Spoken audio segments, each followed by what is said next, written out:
everybody, and welcome back to another video from Northeast Christian Apologetics. My name is Simon Williams, and today we are continuing our reading of Christian Apologetics by Douglas Groothuis. And today we are up to Chapter 10, the Ontological Argument. Just as a reminder, this video is intended to be a book study, a read-along. I highly encourage you to get this book. This book would be very helpful as a reference source or as a book that you read through in order to refresh your memory on various apologetical methods and methodologies and arguments for the existence of God. You can get this book at Amazon.com as well as ChristianBooks.com. Please remember that these pictures are not updated regularly, and so the prices may not be the same as what is depicted. If you are part of my local classes and you're going through the video series with me, this chapter corresponds to Session 11, the Ontological Argument. So the ontological argument, this is an argument that I personally really like. I like the ontological argument a lot because I think that it ties together the other arguments for the existence of God. You're going to be kind of seeing a path that Dr. Groothuis is going through here with regard to his arguments. He's going to be starting off with focusing on God himself. Okay, and then what can we know about God through observing the world around us? So we're starting off with the ontological argument, and just as a reminder, ontology is the study of being. All right, so we're studying the nature of God, the being of God, and what does that mean? So we're going to be diving into three different ontological arguments. The first one is going to be Anselm's ontological argument. And then we're going to be diving into Norman Malcolm's ontological argument. And then we're going to be going into Alvin Plantinga's modal ontological argument. The first two deal with the nature of God's being himself. The third one deals with modal logic. And modal logic is just dealing with possible worlds, whether or not there are different ways that the world could have been, but is not. A lot of people kind of consider the world that we inhabit, at least this physical reality that we have, to be a contingent thing. And by the word contingent, I mean that it could have been otherwise. Like I could have been wearing a different shirt than I'm wearing now. That's one of my classic examples I always use. Or like I could be using a different mic, or that the computer that I'm using is different, or that two atoms could have been in different locations rather than where they are at this time and at this place, things like that. You know, any kind of change, any kind of difference than what it actually is as it is now, that is a possible world. Okay, and so Plantinga's modal ontological argument is going to be dealing with whether or not God can inhabit more than one world, whether or not it's greater to inhabit more than one world. But as I was saying, Groothuis is going to be going through a path, talking about the nature of God's being himself, and then what we can know about God through like cosmology, that God is the first cause, or that God is a necessary causal entity, where God is the cause for the universe. And then the fine-tuning argument, where God is this omniscient, super intelligent being that creates the universe. He's then going to be talking about going from that kind of design into the ecosphere. He's going to be talking about Darwinian evolution versus intelligent design. And intelligent design is a theory about how God actively created creatures to inhabit the earth. Once you establish that the creatures are created in God's image, that creatures were created by God, and certain of those creatures were created in God's image, then he's going to be diving into the moral landscape. Why is it that we creatures that are created in God's image have this moral sense, the sense of moral features of the world? Like there are right and wrong things, and there are good and evils in the world. And then he's going to be talking about going from there further into the uniqueness of humanity. And you'll see the path, you know, and all these are going to be kind of tied together in certain aspects, in certain ways, and as a path that we're going to be following along with him. But right now we're diving into the ontological argument itself. So let's go ahead and start the reading. So Groothuis starts off with, imagine a philosophical argument that has been engaged by some of the most stellar minds in the history of thought about the greatest controversy ever engaged, the existence and nature of God. This line of reasoning requires no empirical premises. It works from sheer rational concepts.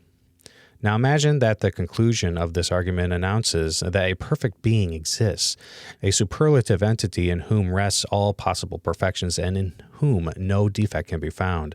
Is this an apologetic fantasy? No, it is the ontological argument.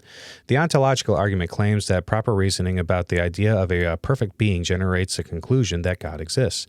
For this argument, God's existence is not merely possible or probable or very likely, but is logically guaranteed. In this sense, the ontological argument is the king of the hill of all the theistic arguments. It is a priori, which is to say, depending on no datable empirical conditions. It is deductive in form, thus making its conclusion certain and not merely probable, and its conclusion is metaphysically superlative.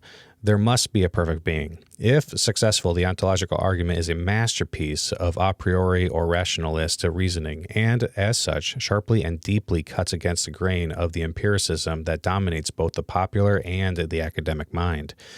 In his best-selling book, The God Delusion, Richard Dawkins dedicates a mere 5 pages to refuting the ontological argument. Without prior knowledge of the history of this fascinating specimen of reasoning, we could conclude from Dawkins' treatment that the ontological argument was more of a joke than a serious work of philosophy. As a philosophical materialist and naive empiricist, he simply finds absurd the idea that an argument could prove God's existence without appeal to empirical evidence. But Dawkins' glib rejection never engages the richness or subtlety of the argument, a piece of reasoning that has intrigued some of the best minds in philosophy since the argument's inception by Anselm in the 11th century. Noted philosopher of religion William Rowe has said, "Perhaps no other argument in the history of thought has raised so many basic philosophical questions and stimulates so much hard thought. Even if it fails as a proof of the existence of God, it will remain as one of the high achievements of the human intellect." While this argument has been extensively assessed in the philosophy of religion literature, most popular apologetics books omit it, and some of the more sophisticated texts do so as well. C.S. Lewis cleverly summarized it with remarks by Petalglum in the Chronicles of Narnia. 2 purported reasons for this exclusion are that 1, the argument fails, and 2, the reasoning employed is too difficult to understand or it somehow lacks the existential punch needed for dynamic apologetics. The second one, I think, is more common than the first one. This argument is very difficult to understand by a lot of people, and you really need to sit down and meditate on it. Okay? This is not an argument that you're going to get right at first. Okay? It's going to take a long time in order to sift through what is meant by the words here. And we'll go through it together, but you may have to read this chapter a few times. All right, so Groothuis continues, granted the argument is rationally demanding and trades on some esoteric metaphysical concepts such as necessary existence, although the better design, moral, cosmological, and religious experience arguments are also logically rigorous. Nevertheless, if the ontological argument is sound, it is fitting to include it in an apologist's tool bag. Furthermore, the argument does pack an existential punch. Anselm's version of the argument was offered as a part of a prayer. He earnestly sought to offer an argument to God that would convince the fool of Psalm 14 that God must exist. So the chapel and the study become the same room. The existence of the greatest possible being should compel our worship, since no greater being is possible, and we are far lesser beings than this being. Moreover, the concept of God as a necessary being plays an important role in the cosmological argument and the moral argument, which we will address later in this book. I personally do find that the ontological argument has existential punch. I am in line with this for sure, where I get a sense of God, the awe of God in the ontological argument. I'm a really big fan of it. All right, so Groothuis continues, ontological argument 1, greatest possible existence. St. Anselm gives 2 versions of the ontological argument, as Norman Malcolm and Charles Hartshorne discovered in the 1960s. Both are compelling once certain refinements and contemporary restatements are incorporated. The first argument is from Chapter 2 of Proslogium and occurs within a prayer. We believe that you, God, are a being than which nothing greater can be conceived. Or is there no such nature, since the fool has said in his heart there is no God? But at any rate, this very fool, when he hears of this being of which I speak, a being than which nothing greater can be conceived, understands what he hears, and what he understands is in his understanding, although he does not understand it to exist. For it is one thing for an object to be in the understanding, and another to understand that the object exists. When a painter first conceives of what he will afterwards perform, he has it in his understanding, but he does not yet understand it to be, because he has not yet performed it.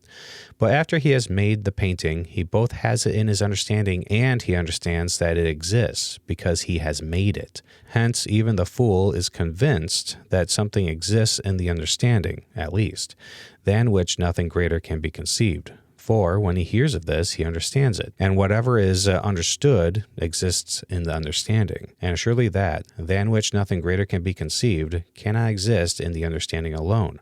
For suppose it exists in the understanding alone, then it can be conceived to exist in reality, which is greater. What Anselm is saying here is that you can have something in your intellect, in your mind, like a dollar bill. I have a dollar bill, I have the concept in my mind, but that concept can't buy me a piece of candy or anything. It has no buying power. But if I have it in my understanding, I also have the dollar bill in my hand. That dollar bill is greater. All right, that dollar bill is greater because it has it exists in reality. It doesn't merely exist in the intellect or in the mind. So Anselm continues, therefore, if that, than which nothing greater can be conceived, exists in the understanding alone, the very being, than which nothing greater can be conceived, is one, than which a greater being can be conceived. Okay, so he's saying that this is a contradiction, because if we can understand such a being in which nothing greater can be conceived, that means that it must exist in reality as well, because a being that exists in reality is greater than a being that's just in the intellect. So if we understand it and it's not incoherent, it's not something that's inconceivable, then it must exist in reality.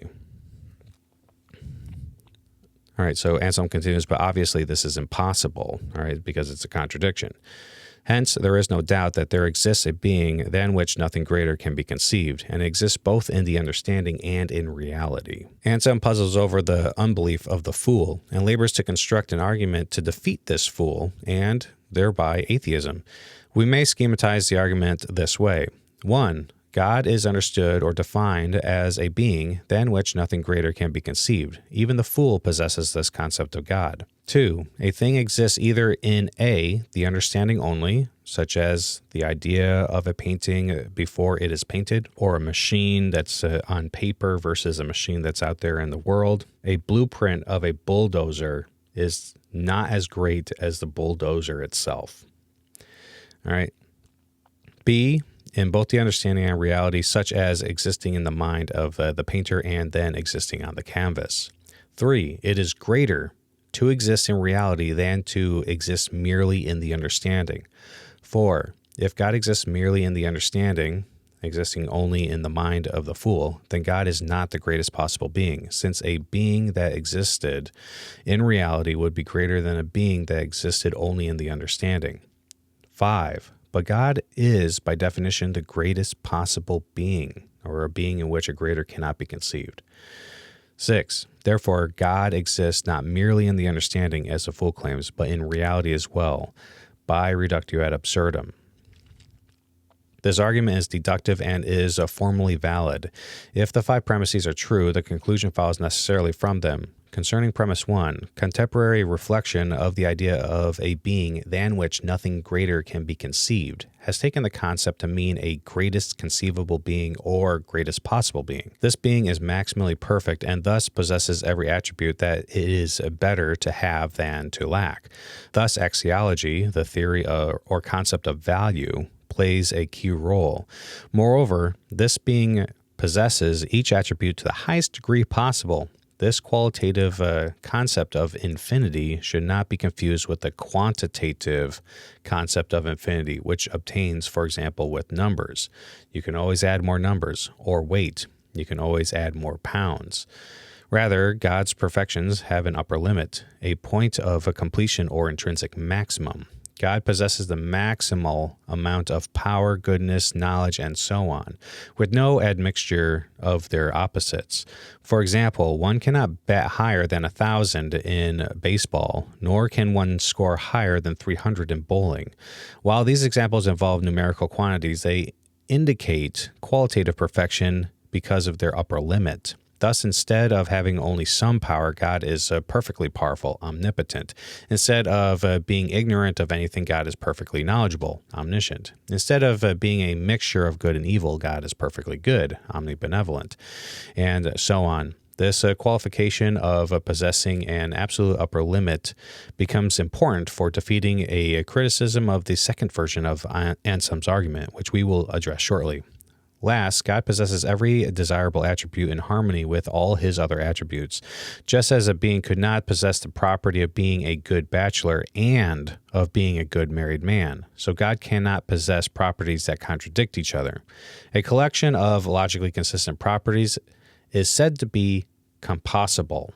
All right, so we're talking about a couple things in this argument. Number one is dealing with the nature of existence. All right. Is existence a predicate or is existence a property? And we're going to be addressing that later on. Another thing that we're talking about here is whether or not the concept of a being than which nothing greater can be conceived is itself a coherent idea. Is it something that we can actually understand?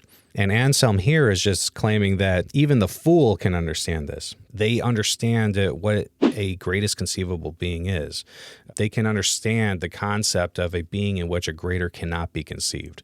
Because if you conceive greater than that being, then that just becomes the greatest conceivable being. You know, any kind of concept that you think is greater just automatically becomes the greatest conceivable being. And that's one aspect of it. And there's other aspects of it. Some people think that's an incoherent concept, but we'll be getting into that as well. But once you come to form the belief that there is a greatest conceivable being or a being in which a greater cannot be conceived, and if you become convinced that existing in reality, as Anselm puts it, is greater than not existing in reality, then it kind of becomes intuitive. You know, it's like, oh, okay, well, this being then, if this is really the greatest conceivable being and a being that exists in reality is greater than a being that doesn't, then this greatest conceivable being must actually exist. All right. So let's continue on with the reading. Groothuis continues. Critiques on the argument. If ontological argument 1 is valid, then the truth of the premises must be attacked in order to defeat it. The earliest critique of the argument given by a monk named Gaunilo charged that given God's unsurpassable greatness, we can form no concept of him. If so, the ontological argument founders at the first premise, since we have no intelligible concept from which to work. While some still claim that the idea of a perfect being is unintelligible, this claim has lost much of its force, given all the rigorous philosophical work done on the concept of God. We need not understand everything about this superlative being to have a proper apprehension of it. We simply need to understand the definition given by Anselm. The notion of a perfect being is not opaque or swamped by mystery. In fact, we can summarize the previous 2 paragraphs. A perfect being is a being who possesses every property it is better to have than to lack, and who possesses this array of compossible excellent properties to the utmost degree, or to their intrinsic maximum value. Now, you don't need to have a perfect understanding of what those things mean. You just need to understand this concept itself. You don't need to be able to directly define what are all the attributes of omniscience, what are all the propositions that you need to know in order to be omniscient, things like that. You can still form this concept without being able to have a perfect knowledge of those things. All right, it's kind of similar to like the difference between a concept and imagination. You know, I can imagine a 4-sided shape, a square, and I also understand the concept of a 4-sided shape being a square, which is directly on the screen in front of you, you know. But as far as a 1,000-sided shape, I have the concept of it. Like there's 1,000 lines that eventually meet each other to form one shape. But I can't imagine such a thing. In my mind's eye, I would see a circle, but I don't see each individual line. But I can imagine a square within my mind easily. So you don't need to have a direct understanding of each attribute in order to be able to understand this concept. The idea that if there is an attribute that is a great making attribute, to have it to the maximum degree would be greater than to have any lack whatsoever. If there is a being that has any kind of lack with regard to a great-making attribute, like power, knowledge, goodness, that kind of stuff, then that being isn't maximally great. There's a being that you can conceive of, a being that is greater. All right, so Groothuis continues. Another famous criticism of the ontological argument comes from Kant. In the Critique of Pure Reason, Kant objects to the argument on the grounds that it requires that existence function as a predicate or attribute for a subject, in this case, God. All right, so in this instance, what we're talking about here, a predicate, the word predicate is being used to describe like a property. And right now, we're talking about whether or not existence is a property that something has. There's going to be a lot of people out. We're just going to read it anyway. So let's go ahead and dive into it. All right. So Groothuis continues. That is, in Anselm's first argument, one of the perfect being's perfections is existence, which functions as a predicate or property of God. This is found in premise 4. If God exists merely in the understanding, as in existing only in the mind of the fool, then he is not the greatest possible being, since a being that existed in reality would be greater than a being that existed only in the understanding. Certainly, the idea of existence functions grammatically as a predicate or attribute when we say God exists. In this case, God is the subject and exists is the predicate. Similarly, when we say Abraham Lincoln was tall, Abraham Lincoln is the subject and tall is the predicate. Just as a little note here, you're going to find people that argue that predicates are not the same as properties, but that predicates are just language that describe properties. But that's, I think in this instance, it's just a quibble. So we're just going to continue to understand predicates as similar or the same as properties. Okay? All right, so Groothuis continues, but Kant thought that existence cannot serve as a predicate or property of God. Thus, the idea of existing adds nothing to the concept of God. For Kant, existence is merely a logical predicate, not a genuine predicate. A genuine predicate adds significant information regarding the subject, as in the tree's leaves were dark green. But contrariwise, a logical predicate adds nothing significant to the subject, as in the tree's leaves are leaves. Any grammatical statement can function as a logical predicate, but a real predicate that determines a thing or enlarges the idea of the subject in Kant's terminology. All right, so according to Kant, existence isn't a predicate because only things that exist have properties. Existence isn't really saying anything about a thing. The only thing that can have properties are things that exist. When we're talking about things that are in your mind, they don't have any properties because they only exist in your mind. They don't have any real existence, according to Kant. And so they don't have any real properties or any properties. But, there's a lot of debates online about whether or not Goku can beat Superman, and they don't exist in reality and are just concepts, but they have properties. They have certain kinds of properties that we have given them. And this becomes really tricky. And Anselm doesn't go this route because he was a Neoplatonist, but this is where it becomes useful to use Aristotelian kind of metaphysics in which there are different forms of existence, such as there's actual existence, where you obtain actually in the world and you have causal powers, and there's potential existence. And potential existence is dependent upon things that actually exist. Anything that has potential existence only has that potential existence because of something that actually exists. That kind of idea can help kind of strengthen this existence predication, and there are things that don't exist. And so we do have to have some sort of distinction. There's a distinction between things that don't exist, and there's a distinction between things that potentially exist and actually exist. These things become more important and actually make the argument better, make these notions more philosophically rigorous. So Groothuis continues, if existence does not function as a genuine predicate, this is fatal to Anselm's argument, since he is arguing from the very concept of God, plus logical principles, to the existence of God.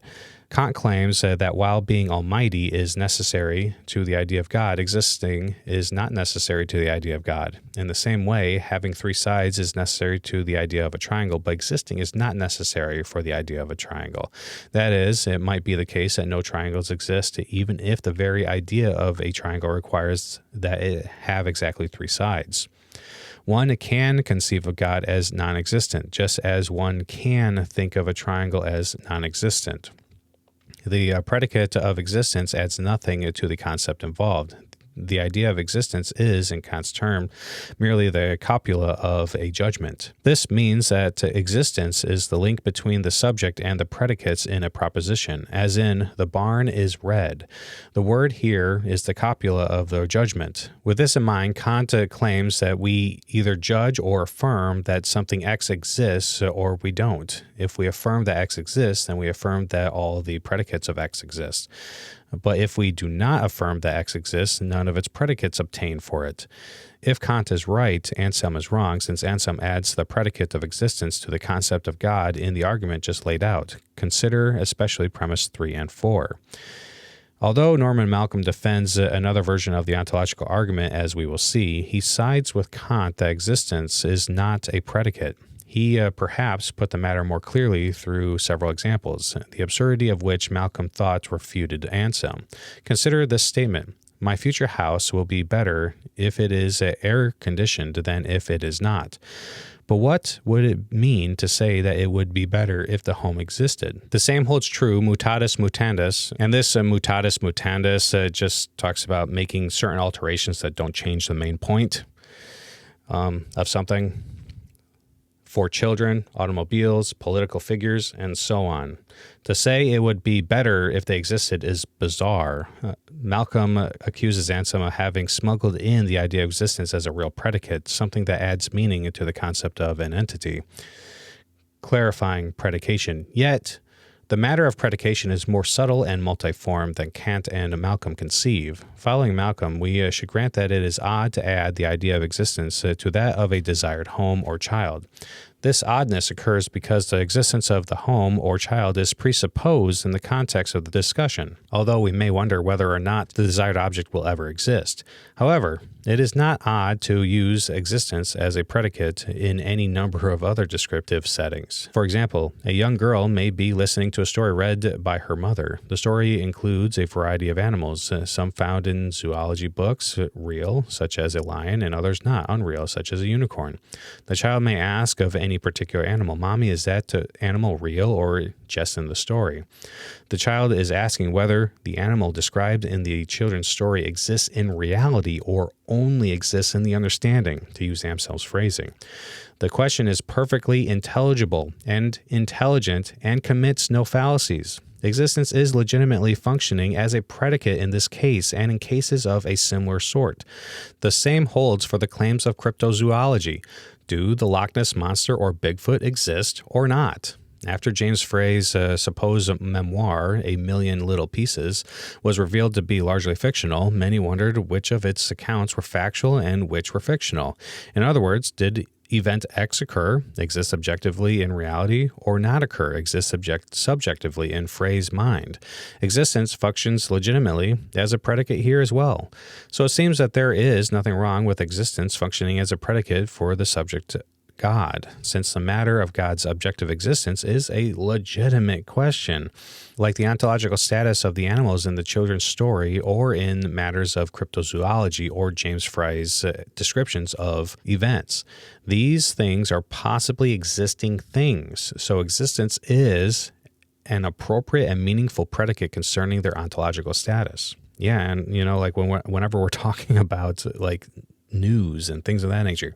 Did this event occur? Do these people actually exist? Are there certain objects in the past that actually did exist or do exist still? It's weird that this is actually an objection at all. We're arguing whether or not God exists, and we can have a concept of God. And whether or not he exists is kind of a big deal. It has a lot of theological and metaphysical consequences, significant metaphysical consequences. Okay, so I personally don't find this objection to be serious at all. I personally find it to be a joke of a challenge. Anyway, so Groothuis continues, to exist or not to exist. The last commonly made objection to the argument from the second chapter of Proslogium concerns the question of whether it is better to exist or not to exist. Since Anselm claims that it is better for a perfect being to exist than not to exist. Existence, he avers, is simply part of greatness. Anselm does not bother to define what he means by greatness, but we can sketch out the meaning in context. It is not a settled principle that for any possible being it is better for that being to exist than not to exist. Indeed, it is better for an unstoppable flesh-eating virus not to exist than to exist, and Anselm is not suggesting otherwise. All right, so this is kind of where I differ from Dr. Groothuis here. All right, so we're talking about greatness, and we're not talking about greatness with regard to its applicability to certain creatures. Relative to us, it would not be great for such a virus to exist, all right? But relative to itself, it is. We're talking about the thing itself. Is a flesh-eating virus that exists in reality greater than a flesh-eating virus that exists only in the intellect? Well, the flesh-eating virus that exists has causal powers, and even though those causal powers would wreak devastation and pain and suffering, that thing is still greater, and you can tell that it's greater because that's something that would be worthy of our fear, something that would be worthy of our action to destroy. But a flesh-eating virus in the intellect has no powers to threaten me. If I just have it in my imagination, that's not going to hurt me or anything. So it definitely is greater. Anyway, Groothuis continues, rather, he is specifically addressing a singular perfect being and nothing else, a being in a class by itself. An existing perfect being is certainly greater than the mere idea of one. This notion of greatness seems to consist in power, the ability to accomplish things in the world. Nietzsche granted that the idea of a non-existent God was very powerful in the history of Western civilization, even if God had died in the late 19th century Europe. But an existing perfect being would be far greater, more powerful, able to accomplish things as an existing agent, not merely as a notion, idea, or concept that exists only subjectively in the minds of people. So so I don't understand why he's not saying that a flesh-eating virus in reality would be greater than a flesh-eating virus only in your mind. This is exactly why, because it would have causal powers to promote suffering and things, but anyway, let's keep going. In this sense, we can affirm that the lowliest private investigator is greater than the comic book character Batman, since the latter only exists in the understanding. Moreover, while ideas, both true and false, have consequences, ideas themselves are causally inert. Actual agents must believe ideas and act on them in order to bring about states of affairs in the world. Therefore, a false idea really has no power in itself. Rather, agents who hold false ideas act in accordance with their false beliefs and produce consequences. Likewise, agents who hold true ideas about things that objectively exist and act on them bring about states of affairs influenced by their true beliefs. Thus, it seems that the three most common objections to Anselm's first argument run aground because the following three propositions are sound. 1. The idea of a perfect being is conceivable. 2. Existence can function as a predicate for God. 3. It is better for a perfect being to exist than not exist.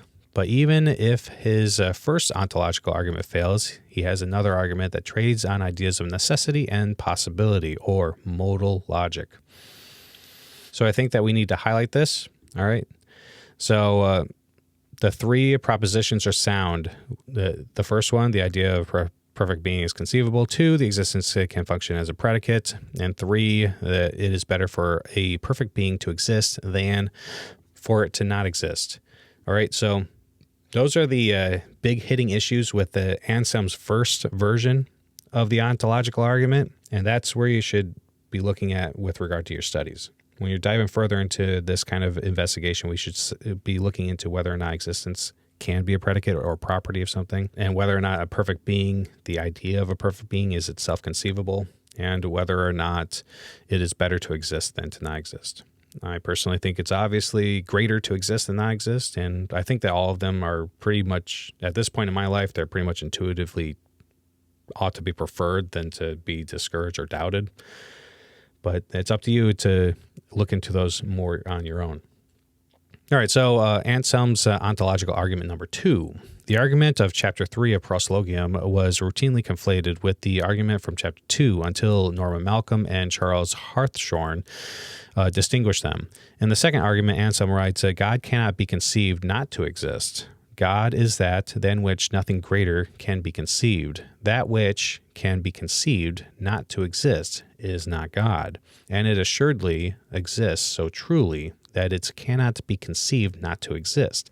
For it is possible to conceive of a being which cannot be conceived not to exist, and this is greater than one which can be conceived not to exist. Hence, if that, than which nothing greater can be conceived not to exist, it is not that, than which nothing greater can be conceived. But this is an irreconcilable contradiction. There is, then, so truly a being than which nothing greater can be conceived to exist, that it cannot even be conceived not to exist. And this being you are, O Lord, our God. I like this argument as well, but I also kind of go about it a different way with regard to like worlds. When we're talking about conceiving possible worlds, I don't think that it's possible to conceive of a godless universe or a godless world. People often say that they have conceived of a godless world, but have they really? Any world that you conceive of is a world that is a direct manifestation of your intellect. So basically, you are the God of that world. So is it possible to even conceive of a godless world? I don't think that it is, because every concept is dependent on the conceiver, and thereby the conceiver is the God of any world that they conceive. So like J.K. Rowling is the God of the Harry Potter universe, or Stan Lee is the God of the Spider-Man universe. You know, and Stan Lee, I've even seen him talk about this himself, where when he's asked about whether or not certain characters can be other characters, he's like, the comic writer or drawer, they're basically God. Anything that happens within that world is a direct result of what they want to happen. So he's like, can Spider-Man beat the Hulk? He's like, yes, if I want him to. You know, like the person who wins is the person I want to win. So any world that you conceive of, you are the God of that world. And therefore, godless universes, godless worlds are not conceivable. Okay?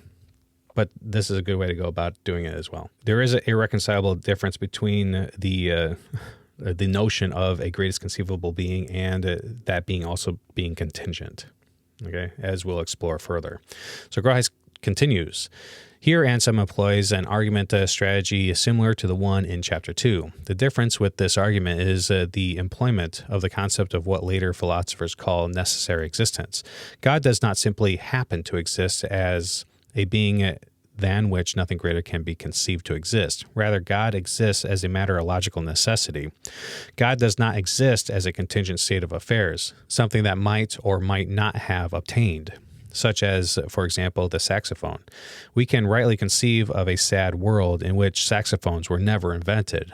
But since a necessary being must exist, just as a truth such as A equals A must be true, its existence is not a matter of contingent fact, such as, for example, the saxophone. Therefore, the only way to deny the existence of a necessary being is to demonstrate that its existence is nonsensical or contradictory, such as a married bachelor. As Malcolm puts it, God's existence must be logically necessary or logically impossible. The only intelligible way of rejecting Anselm's claim that God's existence is necessary is to maintain that the concept of God as a being greater than which cannot be conceived is self-contradictory or nonsensical. The argument for God as a necessary being can be put formally. 1. God is defined as a maximally great or perfect being. 2. The existence of a perfect being is either impossible or necessary, since it cannot be contingent. 3. The concept of a perfect being is not impossible, since it is neither nonsensical nor self-contradictory. 4. Therefore, A, a perfect being, is necessary. 5. Therefore, B, a perfect being, exists. This deductive argument is valid. One must attack one of the three premises in order to discredit it. Premise 3 is the only premise worth attacking, but it is difficult to dislodge. The idea of a God as a necessary being is not nonsense, as is the sentence, tambourines reprise acidity. Nor is it likely at all that the idea of God as a perfect being is self-contradictory. In order to ground such a claim, the objector would have to show either that one or more attributes of God conflict with one or more other divine attributes, which is definitely a thing that people try to do, or two, that one single divine attribute is incoherent. Again, often the case. I will give a response to one example from each objection. First, some have claimed that the idea of omniscience is incompatible with God being immaterial. Since God is intrinsically without a body, God cannot possibly know what it feels like to have a body with its attendant pains and pleasures. Since God lacks this knowledge, God cannot be omniscient. And we actually, on this channel, talk about this rebuttal. Patrick Grimm goes ahead and does this rebuttal in his argument against the existence of God. And we addressed that in earlier videos that I did years ago. But anyway, therefore, the idea of God is self-contradictory, and therefore no such God exists.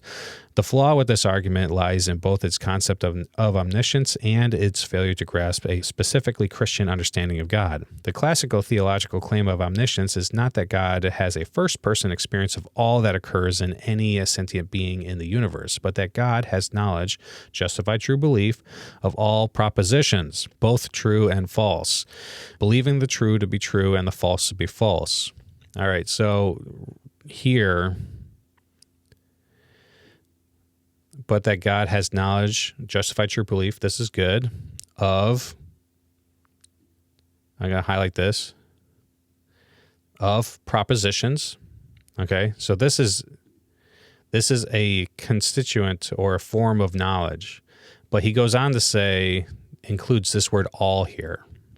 All right, and this runs into a problem that we discussed in my omniscience video, part 3. This runs into a problem where Patrick Grimm gives a convincing argument to say that there is no such thing as all propositions. And I refer you to that video for that discussion because it's kind of a long and in-depth one. But this is a problem with the definition of omniscience requiring God to know all propositions.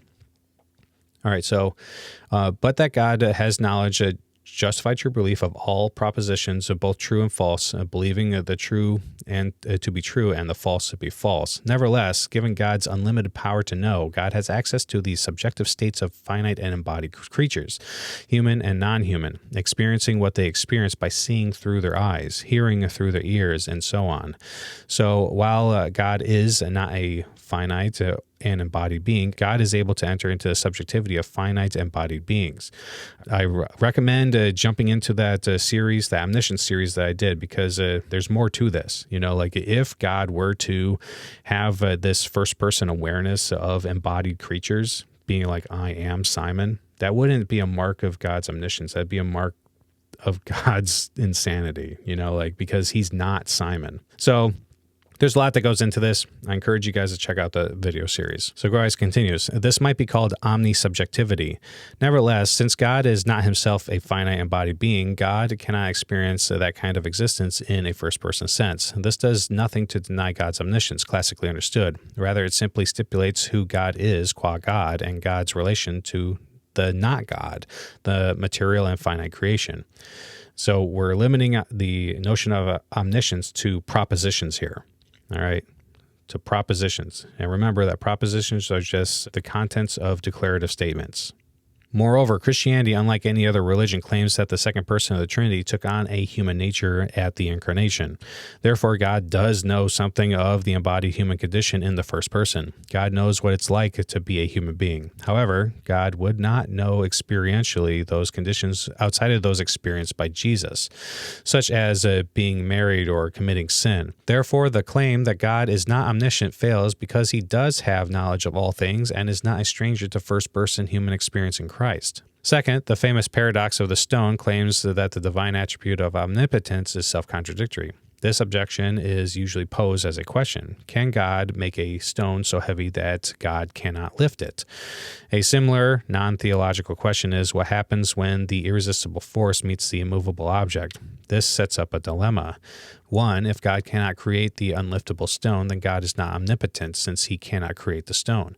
Two, if God creates the unliftable stone, then God is not omnipotent since he cannot lift a stone. 3, therefore God is not omnipotent because the very concept of omnipotence is contradictory. This dilemma is fueled by a confusion concerning omnipotence and logic. Omnipotence cannot mean the ability to do anything, irrespective of logical coherence. As Aquinas put it, God's power only pertains to actualizing logically possible states of affairs. It does not apply to actualizing logically impossible conditions. So a proper definition of omnipotence would be to say that God has the power to actualize any potential. A stone that's too heavy for God to lift does not have any potential existence. This is like saying God's omnipotence is stronger than God's omnipotence.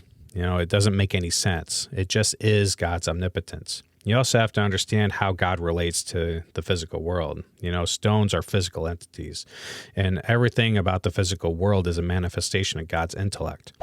When you conceive in your mind a world in which there's a stone, when you conceive of that world that contains that stone is there by the power of your intellect. And you can create a large rock as big as your house, and you can still imagine or have a concept of that rock rolling down a hill or just sitting there in a field. Whether or not that rock is at rest or in motion is a direct result of your intellect. You can make that rock as big as Jupiter and throw it into the sun, and it requires absolutely no effort from you. But there are no rocks that you can conceive of in your intellect that you cannot just move on a whim. That's similar to how God relates to our world. That's the kind of power that God has. All right, so Groothuis continues, God cannot make a square circle simply because the very idea is contradictory and thus cannot possibly be instantiated. Likewise, for God to create something he could not lift would be a contradiction, and contradictions cannot possibly obtain. In other words, the same states of affairs cannot possibly obtain both an unliftable stone and an all-powerful being. Craig adds more credibility to the coherence of the idea of a necessary being by arguing that even if we cannot determine a priori whether maximal greatness is possibly exemplified, we may come to believe on the basis of a posteriori considerations that it is possible that a maximally great being exists. While I think that through conceptual analysis of the idea of God, we can determine a priori that a perfect being may exist, a premise needed for ontological argument 2. Craig submits 3 other non-a priori arguments to support this claim. First, Leibniz's cosmological argument, which trades out the principle of sufficient reason, argues for such a necessary being as the explanation for all contingent states. Second, one moral argument for God concludes that God, as a morally maximal and necessary being, must be the source and explanation of morality. Third, the conceptualist argument claims that the existence of abstract objects, or abstracta, such as propositions and numbers, requires an omniscient, metaphysically necessary mind for their actuality. One thing I'm going to note here is that this third argument here is kind of worded weirdly, because Dr. Craig is an anti-realist when it comes to abstract objects, so he thinks that they're more like useful fictions, that they don't have any kind of existence. They are concepts in the mind of God, but they don't have any kind of existence. Dr. Groothuis differs with Dr. Craig on this view, and I do as well. I think that this is mistaken myself, but that is still the case, that Dr. Craig doesn't think that abstract objects exist. He just thinks that they're useful fictions, but nevertheless, those fictions are dependent on a mind. But if we do have the ability to talk about abstracta, then abstracta is dependent on a mind. That's what Dr. Craig here is saying, or Dr. Groothuis is saying that Dr. Craig is talking about here. But yeah, Dr. Craig definitely does think that you do need to support the ontological argument with other arguments for the existence of God. He thinks that the arguments are more like a web, that they all support each other in various ways. Dr. Craig actually runs the Plantinga's modal ontological argument, and the first premise of the modal ontological argument is the key premise on whether or not a maximally great being is possible.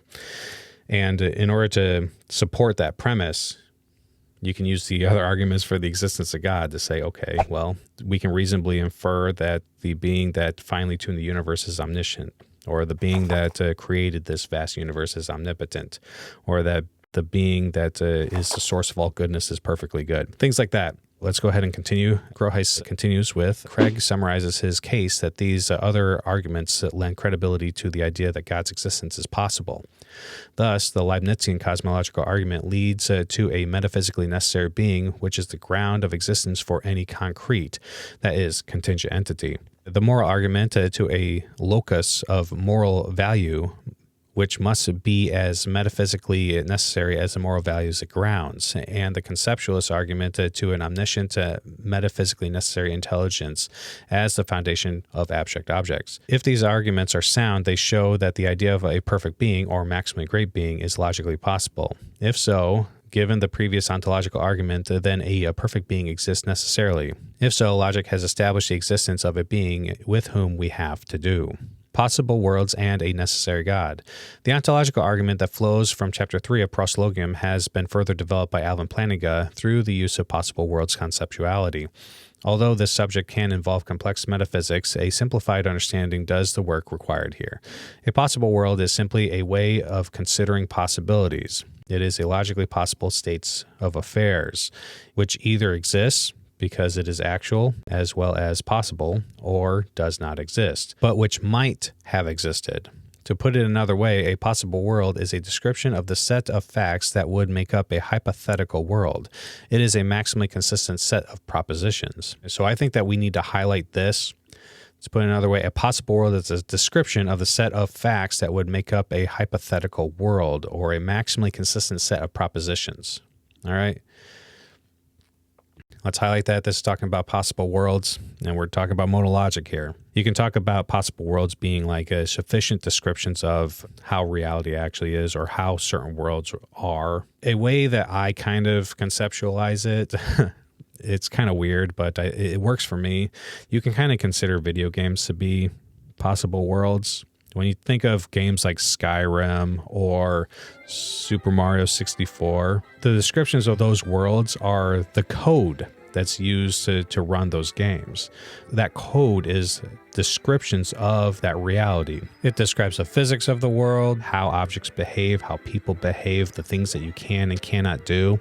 Those descriptions are in the code of the game, and we can relate that to how our physical world actually is, that we have descriptions of how this physical world works, and just how you can affect how gravity works in Skyrim or in Super Mario 64.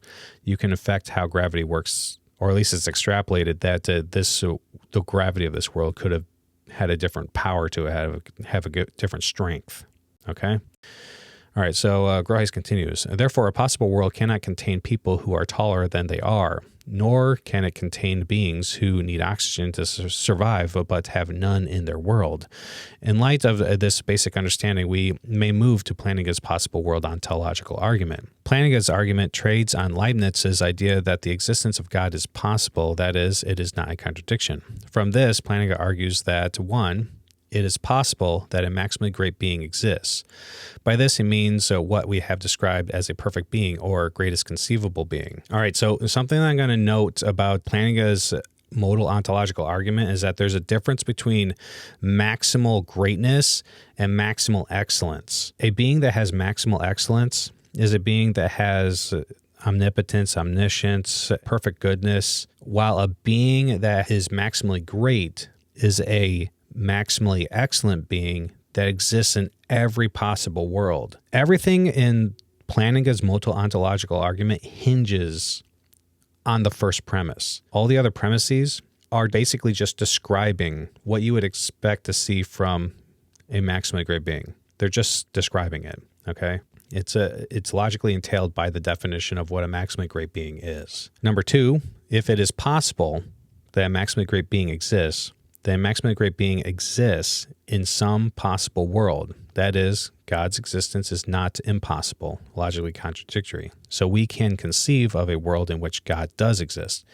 3, if a maximally great being exists in some possible world, then it exists in every possible world. Otherwise, it would not be maximally great. Number 4, if a maximally great being exists in every possible world, then it exists in the actual world. Okay? The only controversial premise is the first one. The other ones flow logically. They can't be avoided. All right. This argument trades on ideas of possibility and necessity.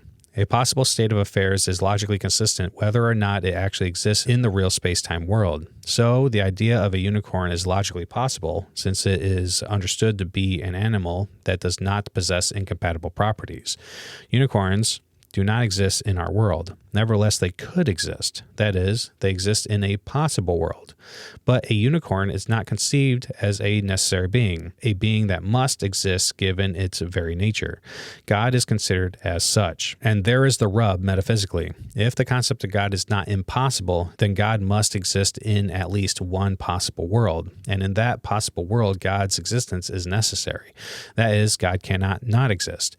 So if God exists as a logically necessary being in one world, he exists as such in all worlds. Plantinga claims that the best versions of the ontological argument are just as satisfactory as most serious arguments philosophers give for important conclusions. But Plantinga also grants that one can be rational in denying the argument if one denies that the existence of God is possible. So we reach a kind of philosophical standoff, wherein both denying and affirming the argument can be rational, even though God cannot both exist and not exist. However, it seems that the burden of proof weighs heavily on those who deny that God's existence is possible.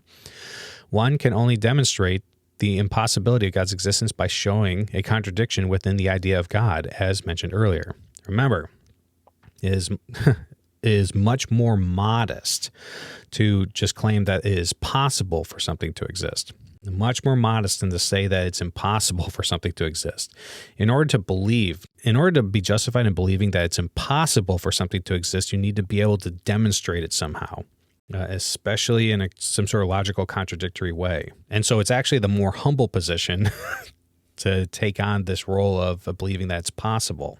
All right. Since there is no valid contradiction with regard to God's existence or the existence of a maximally great being, it's more humble to say that such a being is possibly existent.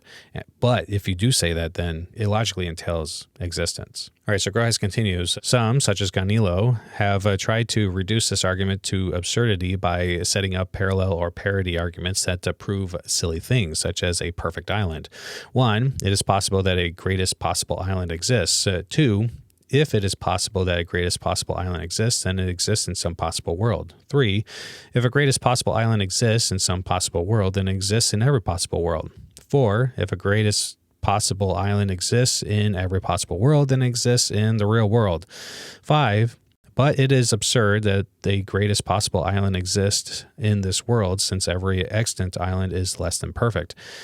6, therefore, this refutes the ontological argument since it substitutes similar terms and uses identical argument form by reductio ad absurdum. This argument is valid, but it is not sound. The argument misfires at the first premise. There can be no greatest possible island for at least 2 reasons, either of which defeats the objection. First, a maximal being reaches or possesses the upper limit of greatness. God has all power. No power eludes his grasp. That is, there is an intrinsic maximum value to this power, just as the best possible earned run average for a baseball pitcher is 0.00. He never allowed an earned run, but the idea of a maximal island is incoherent. There could always be more sand or palm trees or sweet fruits and so on. Second, an island, by definition, is not a necessary being.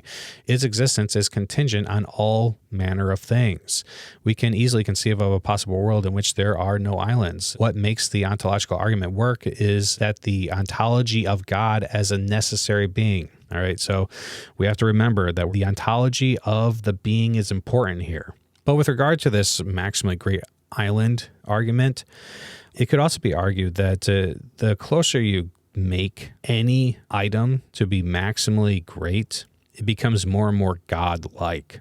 You know, when you start adding more attributes to island, like what makes for a maximally great island? Well, it'd be great if the island had all the food that I needed available. Okay, all right, so it had all the food that you needed available.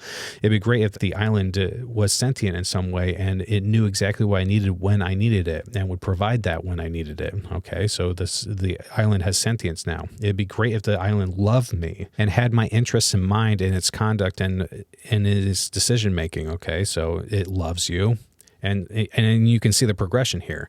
It's becoming more and more godlike. It'd be best if the island could manifest itself as a sandy beach and islandy, but it isn't necessarily tied to that. It can transform into other things. And so it can transform and make itself suitable to you.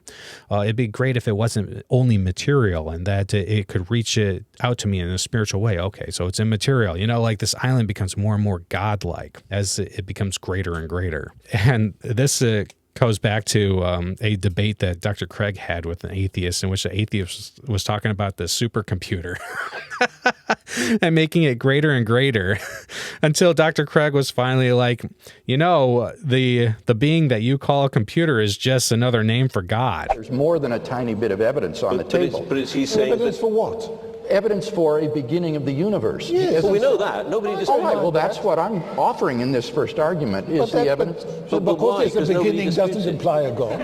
It does if the first premise is true, that whatever begins to exist has a cause. It logically follows. Yeah, but it doesn't. But the cause hasn't got to be God. Well, remember I gave an argument for thinking that this cause is timeless, spaceless, immaterial, enormously powerful, and personal. I think it's a computer. Well, that wouldn't. Computers are designed by people. No, this is a self-designing computer. Timeless. Timeless. Well, that's a contradiction in terms. Why is it timeless? What's contradictory about it? A computer has to function. It takes time. No, this is a special computer.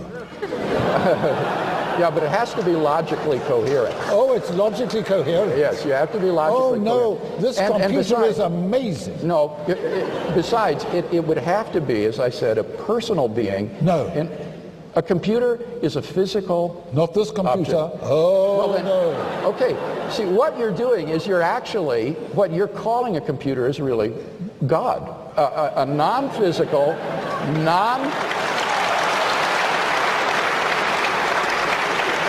It's just another word if you rob it of all the attributes that make it a computer. That's what the progression is. And that's what happens here in this argumentation. So Grice continues, anything that is less than God necessarily lacks this ontology set of properties, and so cannot be the subject of an ontological argument. Therefore, this parity argument fails. Okay, yeah. Remember, we're dealing with a perfect being here. All right. Philosophers have proposed other ontological parity arguments for quasi-deities, gods something less than perfect, and for perfect devils. But in each case, the entity lacks the qualities possessed by a perfect being. A quasi-deity lacks perfection by definition.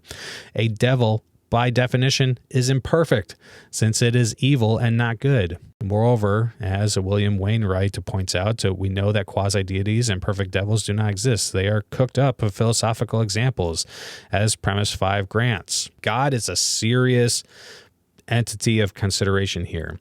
When we talk about things like an evil God, these entities that are crafted for the sole purpose of challenging arguments, then you're not going about challenging the argument in an intellectually virtuous way. It's just ad hoc, counterproductive nonsense. And we need to avoid that stuff. It happens so much. It's so annoying. Let's have a serious conversation now. All right? But this is not so in the case of God. God's existence is a real question of philosophical inquiry. It is not adventitious. As such, the ontological argument is a legitimate approach to God's existence. Thus, these parallel arguments also fail as reductio ad absurdum arguments. Why think the biblical God is a necessary being? We should consider one last objection to this fascinating ontological argument. So far, I have claimed that it is proper to consider God as a necessary being, a being that possesses every great-making property to the highest degree possible. But some claim that there is no need to consider the biblical God in this way. The arguments are merely philosophical and are alien to the Hebrew Christian mind. Is this right? First, there are many texts that affirm God's uniqueness and unsurpassability. They boil down to this: there is no God like God. But could this not simply mean that God is the greatest extant being, not the greatest possible being? And this seems highly unlikely. Although the Bible does not use sophisticated philosophical concepts for God, it does not lack conceptual resources for divine description. The testimony is that God lacks nothing. He is self-sufficient. Paul unambiguously grants self-existence to God when he declares this to the philosophers of his day in his Mars Hill sermon. The God who made the world and everything in it is the Lord of heaven and earth and does not live in the temples built by hands. He is not served by human hands as if he needs anything. Rather, he himself gives everyone life and breath and everything else. The idea that God could lack any perfection, while not explicitly stated in Scripture, seems quite alien to its manifold affirmations of the uniqueness and supremacy of God. Furthermore, it seems that worship, which the God commands creatures to engage in, requires a perfect being as its object. And this is because unconditional adoration and service is due only to a perfect being, as Anselm himself claims. It can be argued that God's most important attribute, as described in Scripture, is his holiness. God is holy, holy, holy. And what is holiness? Holiness deals with God's utter uniqueness, his separateness, his highestness. He is sacred. It deals with how transcendent he is, and not just in form, but in power and majesty. It also deals with his moral perfection. When we talk about God, we're talking about a holy God here, okay? A second problem bedevils the notion of a less than necessary God. If God is not necessary, then God exists in some possible world and not in others. That means, of course, that God might not have existed at all, and that in turn implies that God's existence is a brute fact, something that is the case and has always been the case. God is eternal, but might not have been the case in the first place. This further details that nothing explains God's existence. God just is. This, however, violates the principle of sufficient reason, which claims roughly that for any positive state of affairs, that state of affairs is explained by something else or it explains itself. That is, there is a reason, sufficient explanation for everything. In the case of God, according to the ontological argument, the reason for God's existence lies in God's very being, since he depends on nothing else. God exists necessarily. The reason for anything outside of God lies in God's creating and sustaining these things as contingent creatures. We will address the principle of sufficient reason in more detail in Chapter 11 on the cosmological argument, but it is arguably a deep principle of reason. Not to apply the PSR to God seems ad hoc and counterintuitive. Okay, so this is saying that the principle of sufficient reason even applies to God. That means that God requires an explanation for his existence. And if you don't, then that would just mean that God is a brute fact. And a brute fact just means that something is the case without explanation. But we should avoid brute facts whenever we can, just because that's how you do science. That's how you do any kind of reasoning. That's how you do any kind of discovery of anything, finding explanations, finding causes, that kind of stuff. We do it all the time for science. So when you deny the PSR, I don't know why people deny the PSR, because it kind of undermines science in a significant way. It also undermines your ability to explain how the world is the way that it is. It's huge undercutting behavior, and atheists do all the time. They want to always reject the principle of sufficient reason as we find it in its different forms. They want to say that chaotic worlds are possible, worlds in which there are events and things that don't stand in causal relation or explanatory relation. If there are chaotic worlds, then chaotic worlds comprise the vast majority of possible worlds, and so the world that we inhabit is probably a chaotic world, even if it did have as much coherence as we do observe up to this point. Even if that was actually the case, it's still way more likely that the world would be a chaotic world. All right. And so anything that we observe should devolve into inconceivable mess, just complete ridiculousness, no causal connectivity. But that's not what we observe, and so that strongly indicates that there is a mind behind it, creating this order, sustaining this coherence, okay? All right, anyway, so Groothuis continues, but if we do apply the PSR to God, then God must be the greatest possible being. Who is this ontological God? If even one of the two ontological arguments given here is sound, then a superlative or maximal being exists. This being possesses every property that it is better to have than to lack, and possesses these properties to the utmost extent. This greatest possible being, therefore, must certainly be omnipotent, omniscient, omnipresent, self-existent, since it's non-contingent, and omnibenevolent. What else could we know about God simply through the ontological argument? The answer to this depends on axiology, theory of values. If God is the greatest possible being, then what qualities are better to have than to lack? To put it another way, what are great-making properties? I will suggest several properties as great-making and therefore attributable to the greatest possible being. First, a personal being is higher or greater than an impersonal being. This rests on the fact that a personal being is an agent who brings about states of affairs according to his thoughts and designs. An impersonal being would lack consciousness and so lack agency and the possibility of exemplifying love, justice, mercy, forgiveness, and so on. Thus, there is little temptation to think of the greatest possible being as impersonal. We think of human persons as limited in power, knowledge, and virtue. Yet the problem with humans is not their personality, but the defects of their personality as sinners. The ontological being, however, is unlimited and perfect. Therefore, it cannot be so limited in any of these areas. Thus, the ontological God is personal, not impersonal. Second, if a personal being is higher than an impersonal being, then a triune or tripersonal being is higher than a unipersonal being.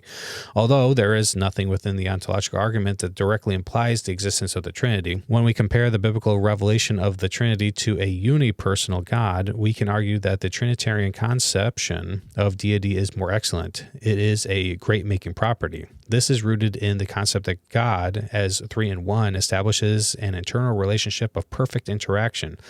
We esteem love and generosity to be higher than solitary hermetic existence. If God is merely unitary, then God exists as a singular being utterly devoid of relationships, until God created a universe with beings capable of concord with the divine being. On this view, relationality is only actualized through the creation of the contingent creature. Accordingly, the statement God is love could not be justified, since God would not be eternally engaged in love within God's own being. With respect to Unitarianism, God could be described as loving, but this would be a contingent fact of his existence, since God would require creatures to exhibit love. But if God is eternally loving within his own being, then the statement God is love has genuine, knowable, and ontologically deep meaning. Human relationships find their ultimate paradigm and source of original meaning in the Trinity. Given the concept of the Trinity, God is intrapersonal within the Godhead before he is interpersonal, interacting with creatures. Thus, love has the deepest and most profound significance possible. The Trinitarian view, metaphysically and axiologically, trumps a unipersonal account. Additionally, the superlative love of a superlative God, who is by nature triune love, would make some provision for his erring creatures. To this, the scriptures speak of the cross of Christ as the only remedy for God's lost but beloved human creatures. One other note I'm going to note about the Trinitarian aspect is that, yes, it is greater because of the love feature, that other giving love is greater than like a selfish kind of love. And so Trinitarianism is useful for that. It's oriented towards other persons. But also the Trinitarian makeup is the only way in which God can reasonably forgive sins. And I talk about that in other videos. All right. A little bit. Groothuis continues, an ontological extravaganza. The rather abstruse reasoning of the ontological argument may make it intellectually inaccessible to many. Nevertheless, it is not, Dawkins and others to the contrary, worthy of ridicule, nor is it lacking existential significance. This chapter has argued that both of Anselm's arguments, when augmented in light of contemporary discussions, are indeed successful. Anselm's ontological argument may be enhanced by arguing that if the greatest possible being necessarily exists, then a personal God is greater than an impersonal one, and a Trinitarian God is greater than a unipersonal God.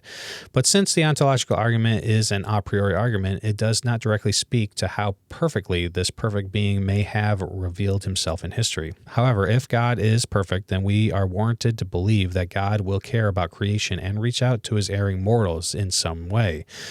Further, since the idea of the Trinity, which is supported by the ontological argument, is vouchsafed to us in Scripture, we have strong rational incentive to consider the scriptural claims that God has incarnated in the person of Jesus Christ for our redemption. Yet, even if the ontological argument ultimately fails philosophically, the apologist's quiver is not lacking in arrows. Several other theistic arguments await our investigation, starting with the cosmological argument, to which we now turn. And we've reached the end of the chapter, and you know what that means? That means that we get to celebrate! Woohoo! Woohoo! Man, if you made it through all that with me, I commend you. Good job. Good job. And let's do this one too. Whoa. Oh, man. All right. The ontological argument. I love the ontological argument. It can be quite heady, though. It can be difficult to understand. I recommend taking this slow and reading through the arguments slowly. You know, the two versions of Anselm's argument. Anselm's first one, that God is a being in which a greater cannot be conceived. A being that exists in reality is greater than a being that exists only in the intellect. And so if God really is a being in which a greater cannot be conceived, then he must exist in reality. And the second one, that a perfect being is necessary. It can't be contingent, so it must exist. And then Plantinga's modal ontological argument. If a maximally great being is possible, then it must exist. All right, it must exist. So make sure that you're looking into whether or not existence is a predicate, and it is. Whether or not the greatest conceivable being notion is conceivable if it's coherent. You know, I think that it is. And whether or not it's better for something to exist in reality than to not exist in reality. And by that, he's talking about actual existence, you know. And I personally think yes, and for everything. And it's not limited. It's just perfect beings as well. It's it's applicable to everything. It is greater for that thing to exist than for it to not exist, even if it isn't great for overall greatness for everything else in the world. We're just talking about that one thing. Anyway, I really appreciate you guys coming out with me and having a discussion about the ontological argument. There is a lot more that can be said about each of these arguments. There's a lot more, and I haven't covered all of the challenges that you're going to encounter. There's going to be a lot of challenges out there. But if you ever have any questions, reach out to me or reach out to your local Christian apologist, or send a question to Dr. Craig on Reasonable Faith. You know, he talks about the ontological argument as well. But yeah, next time, we're going to be talking about chapter 11, which is the cosmological arguments. We're going to be talking about Leibnizian cosmological argument and the Kalam cosmological argument. Now remember that these are going to be basically like overviews. So kind of like with these ontological arguments, he's going to be presenting them, giving some basic descriptions of them, basic defenses of them, and then moving on. All right, so there's going to be a lot more said, but it's a great introduction. I think it's a great introduction. Okay, so I hope to see you then. But yeah, I hope that this is a big thinking time for you. We're going to be continuing to think a lot as we continue on in this book. We are just getting started. So I'll see you next time. All right, thank you, and God bless.